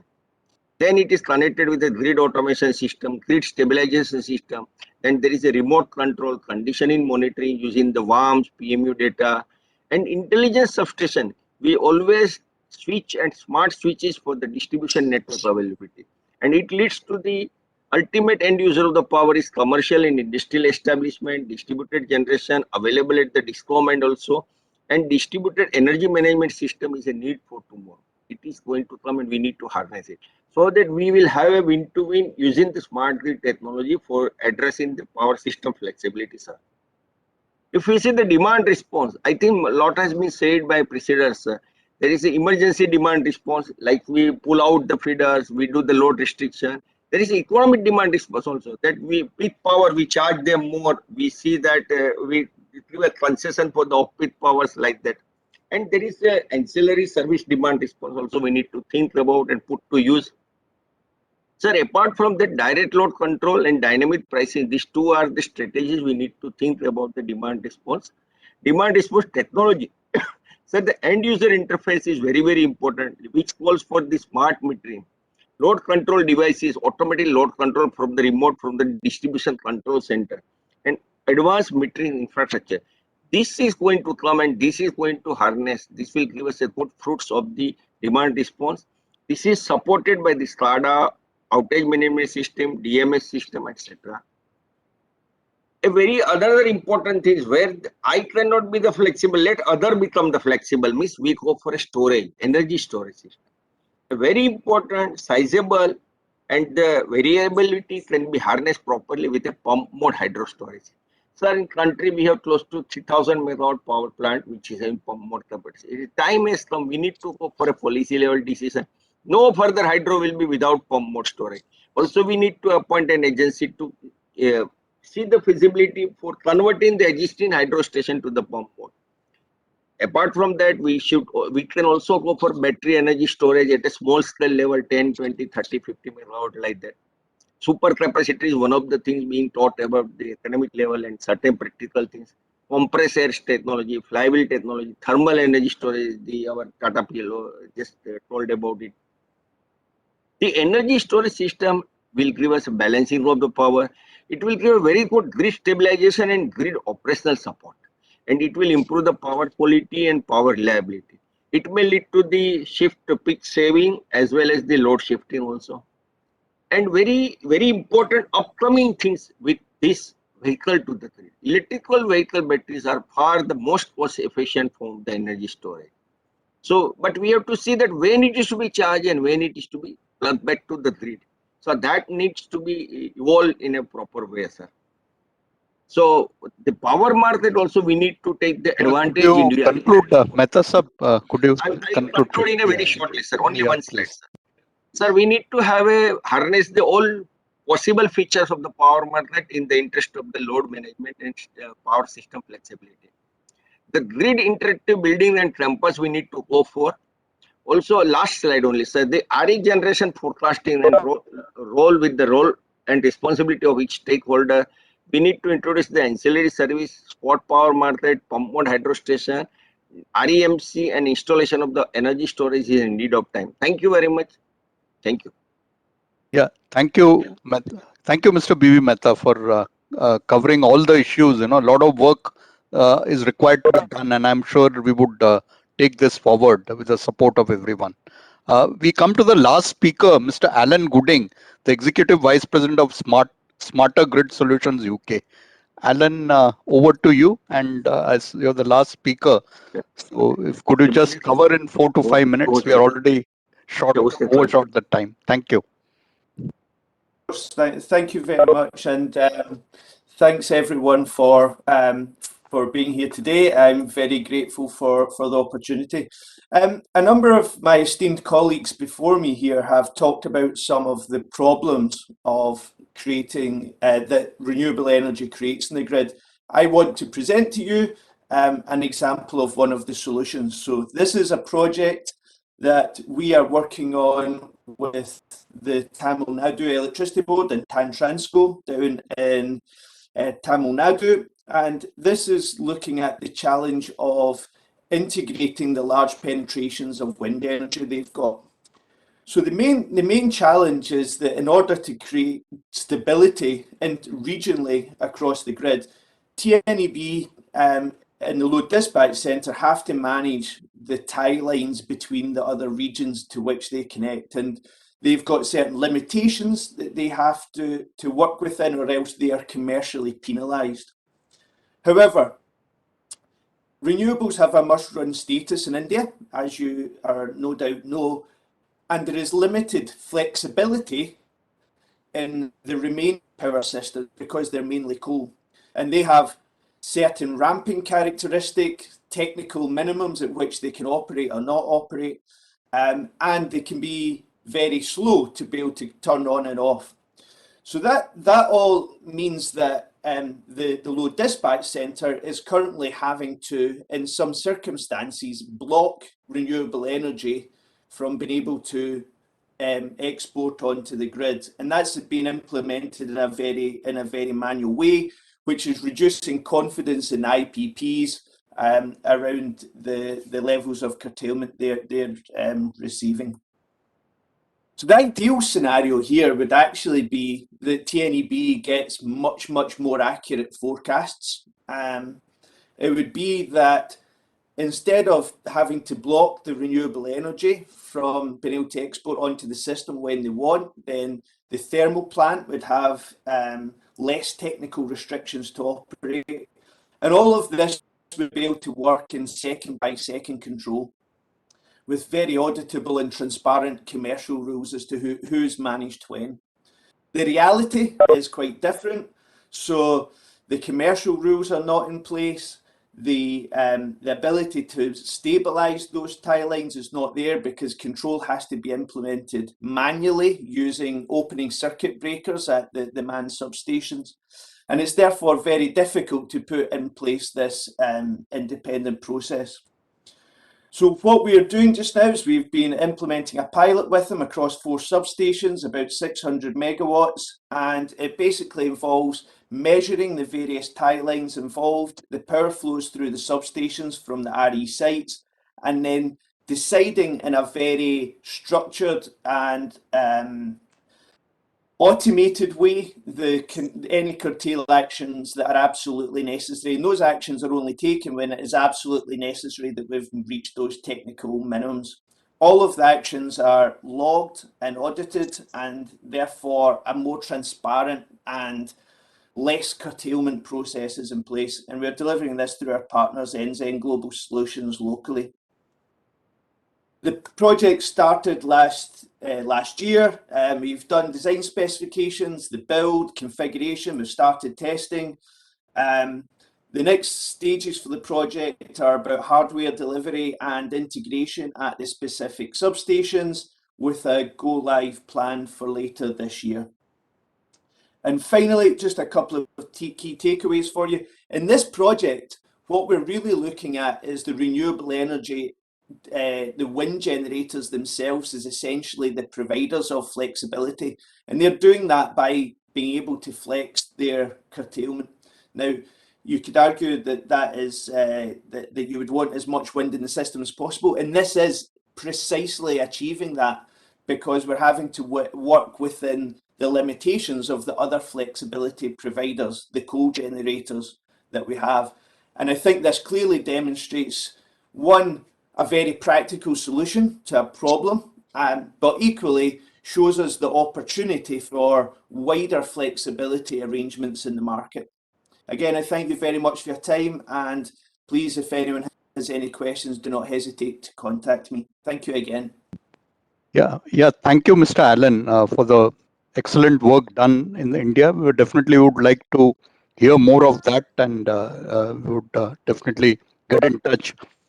So I think we have concluded with all the presentations. I think we have run out of time.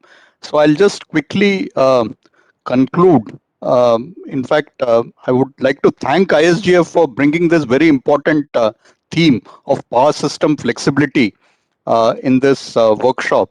And flexibility, definitely it's an important attribute. For decades, efficiency was the main attribute, but now flexibility has taken center stage.